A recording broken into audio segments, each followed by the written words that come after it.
జై శ్రీరామ్ అండి. అనేక ఇస్లామిక్ కంట్రీలు ఉన్నాయి, అలాగే క్రైస్తవులకి అనేక దేశాలు ఉన్నాయి. హిందువులమైనటువంటి మనకి ఒక్కటి కూడా హిందూ దేశం లేదు.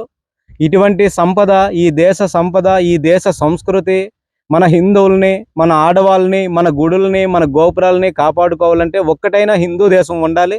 మన నుంచి అనేక భూభాగం ఎక్కడైతే ఎక్కువ మంది మతం మారారో అక్కడ వేరే దేశం, అనేక దేశాలు ఏర్పడ్డాయి మన నుంచి.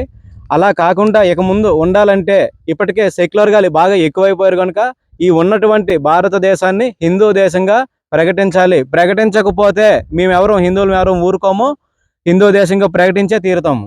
హిందూ బంధువులందరికీ జై శ్రీరామ్. ఇది కాకినాడకి అతి సమీపంగా 30 కిలోమీటర్ల డిస్టెన్స్లో ఉన్నది ఇది.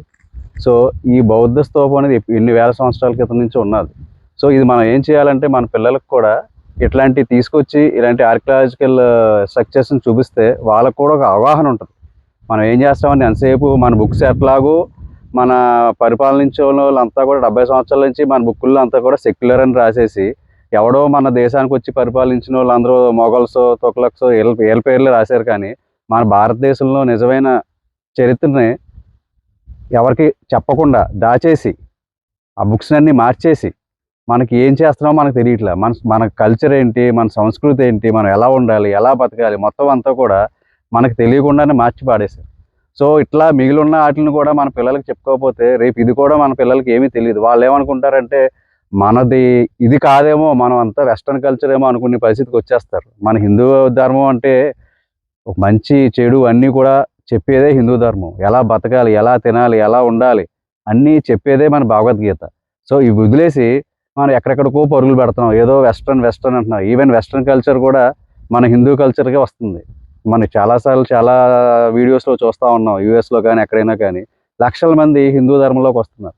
అట్లాంటిది మన దగ్గర మన కాకినాడకి దగ్గరగా ఉన్న పరిసర ప్రాంతాల్లో మన సరదాగా ఒక గార్డెన్ పార్టీ కింద పిల్లల్ని తీసుకుని వచ్చి వాళ్ళకి ఇట్లాంటివి చూపిస్తే వాళ్ళు కూడా ఒక స్ఫూర్తి వస్తుంది. ఆహా, మన కల్చర్ ఇది, మనం ఇక్కడ చూస్తానికి బాగున్నది అని చెప్పడానికి ఉంటుంది. మెయిన్ పిల్లల్లో అవేర్నెస్ తీసుకురావడం కోసం మేము ఇక్కడికి రావడం జరిగింది.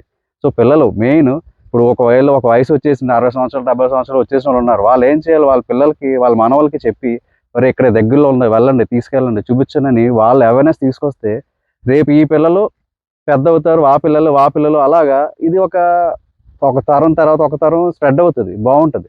సో ఇట్లాంటి పేరెంట్స్కి కూడా నేను ఒక విన్నపం చేస్తున్నాను. మన దగ్గరలో ఉన్న ప్లేసే కాబట్టి మీరు ఈజీగా రావచ్చు, వెళ్ళొచ్చు, పిల్లలకి మంచి అవగాహన కూడా ఉంటుంది. నెక్స్ట్ ఇంకోటి ఏంటంటే ఈ భారతదేశాన్ని కూడా మనం హిందూ దేశం కింద ప్రకటించుకునే పరిస్థితి వచ్చేసింది. ఎందుకంటే ఇస్లామిక్ కంట్రీస్లో హిందూస్ని ఎట్లాగో బతకనివ్వట్ల. మనకున్న ఈ కొద్దిపాటి దేశాన్నైనా మనం కాపాడుకోవాలి.